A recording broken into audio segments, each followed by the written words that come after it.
หน้า367ตั้งแต่อีทางตาลันเจวะสูจิจะสัมปติชถาตุมหากังวิหารันติเป็นต้นไปนี่ดานและกุญแจท่านจงรับที่อยู่ของท่านที่ถูกควรจัดแจงเสนาสนะเก็บพันดาบไม้และพันดาดินบำเพ็ญขมิยวัตรให้เต็มแล้วจึงไป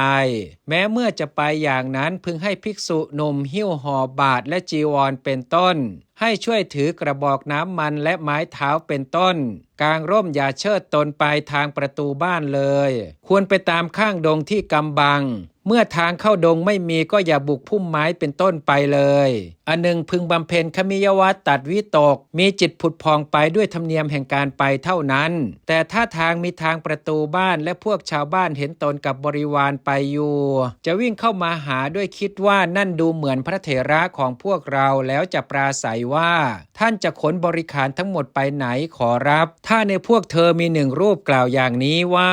นี่เป็นเวลาจวนเข้าพรรษาแล้วภิกษุทั้งหลายย่อมไปในที่ซึ่งตนจะได้ภิกษาจารย์เป็นนิจและสิ่งของสำหรับปกปิดภายในพรรษา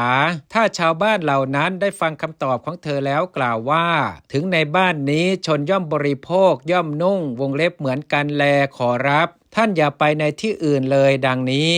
แล้วเรียกมิตรและอำมาตย์ทั้งหลายมาแล้วทุกคนหรือพร้อมกันตั้งนิตยพัดและพัดต่างๆมีสลากพัดเป็นต้นทั้งผ้าจำพรรษาด้วยไว้สำหรับสำนักแล้วช่วยกันอ้อนวอนว่า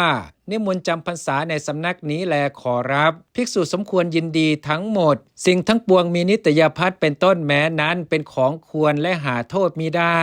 ส่วนในกรุณทีแก้ว่าเมื่อเขาปราศัยว่าท่านจะไปไหน